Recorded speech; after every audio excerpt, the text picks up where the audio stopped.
Olá, sou o professor Gustavo Uchoas Guimarães e nesse vídeo nós vamos falar um pouco sobre alguns aspectos históricos envolvendo pandemias nos últimos 100 anos.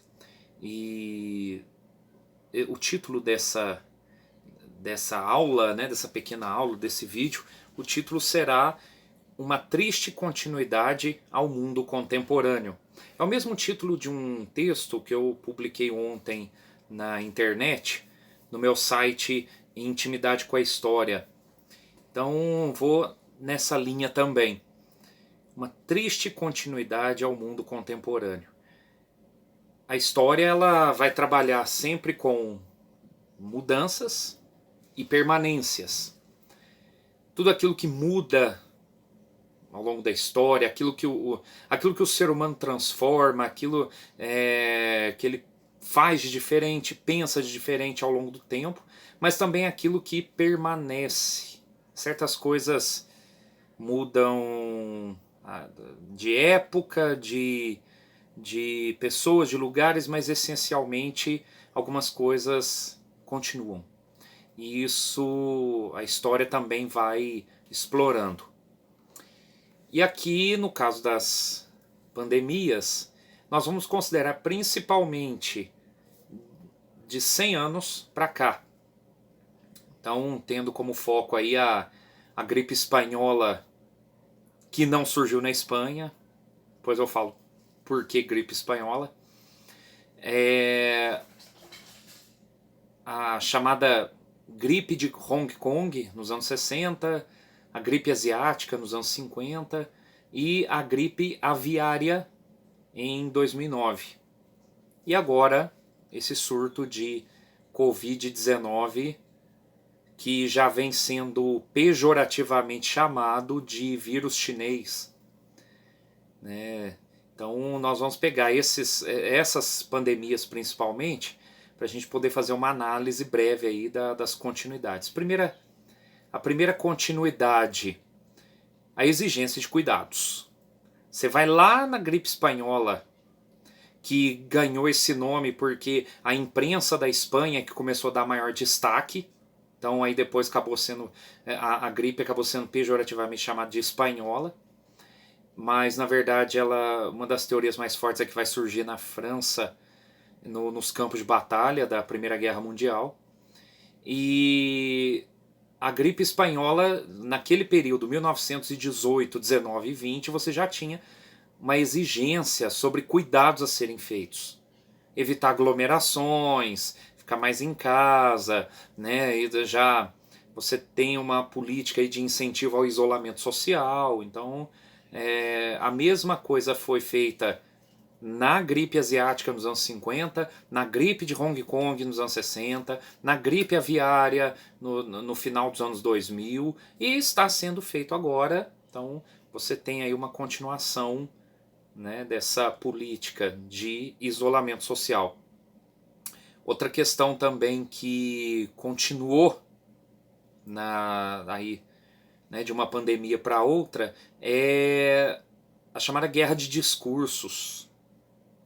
Você tem aí toda uma série de discursos que vão legitimar ou deslegitimar as orientações que são dadas em tempos de pandemia. E entre essas guerras de discursos você tem, por exemplo, as teorias de conspiração. Lá na gripe aviária, em 2009, já diziam: esse vírus foi criado em laboratório para que as empresas possam ter mais lucro com a venda dos remédios antivirais. E hoje, o que é que a gente vê? O vírus foi criado em laboratórios chineses para afetar o Ocidente. Ou então houve gente que falou algo parecido. O vírus foi criado pelos norte-americanos para afetar os chineses. Então, são teorias de conspiração aí que rolam e que são práticas comuns nas pandemias ao longo da história. Também temos aí Também dentro dessa guerra de discursos, né, as autoridades que se importam com a doença e aquelas que não se importam. Então, por exemplo, lá na época da gripe espanhola, 1918, você já tinha aí políticos falando, não, isso aí, se fosse no linguajar de hoje, né, isso é uma gripezinha, é um resfriadinho. Ou muitas pessoas negavam, subestimavam os efeitos disso. E deu no que deu, né? Você tem aí, no caso, a gripe espanhola matando em torno de 40, 50 milhões de pessoas. E hoje em dia, mesma coisa, né?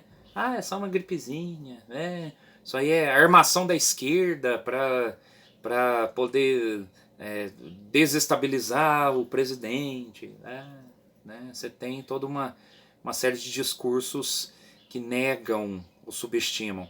Tem também aqueles que são apocalípticos, né? Até tal dia vai matar aqui no Brasil milhares, não sei quantos milhares de pessoas. Então, quer dizer, de um lado você tem um discurso que nega ou que subestima demais, por outro lado você tem discursos que superestimam, né? Acabam criando um cenário apocalíptico. Então fujam desses extremos de discursos. Já também tem, né, as teorias de conspiração e guerra de discurso no campo religioso também. Né, já você tem na gripe espanhola muitas autoridades religiosas atribuindo isso a castigo divino. Deus está castigando a humanidade, né, depois da guerra. E hoje em dia, mesma coisa. Porque Deus está castigando porque o carnaval debochou dele. Mas... ou então teve um pastor norte-americano, tava vendo noticiário aí, falando que porque é uma resposta de Deus contra o casamento gay, contra o aborto. Né? Então, quer dizer, atribui né, fato, uma coisa biológica, uma coisa da natureza a castigos divinos. Né? Algumas notícias falsas e tal até não gera nada assim de mal, né? Mas normalmente notícias falsas, teoria de conspiração e tal é mais para atrapalhar mesmo, desestabilizar do que para informar de fato. E então você tem aí essas continuidades, né? E o que fazer?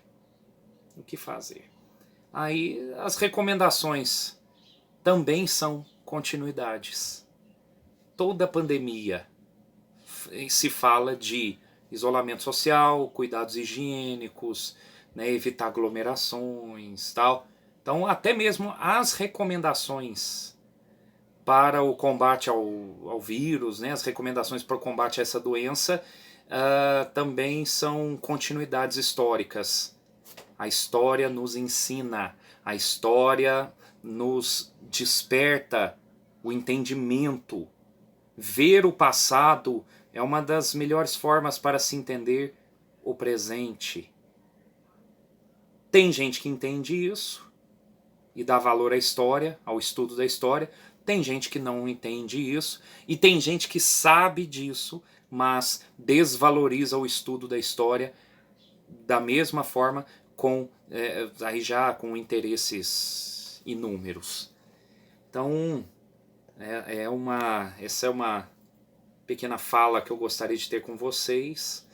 E vamos nos aprofundar, ver as notícias, procurar seguir as recomendações que são dadas por médicos, cientistas, né, e não seguir qualquer discursinho de gente sem conhecimento por aí. Tá ok? Um abraço, até a próxima.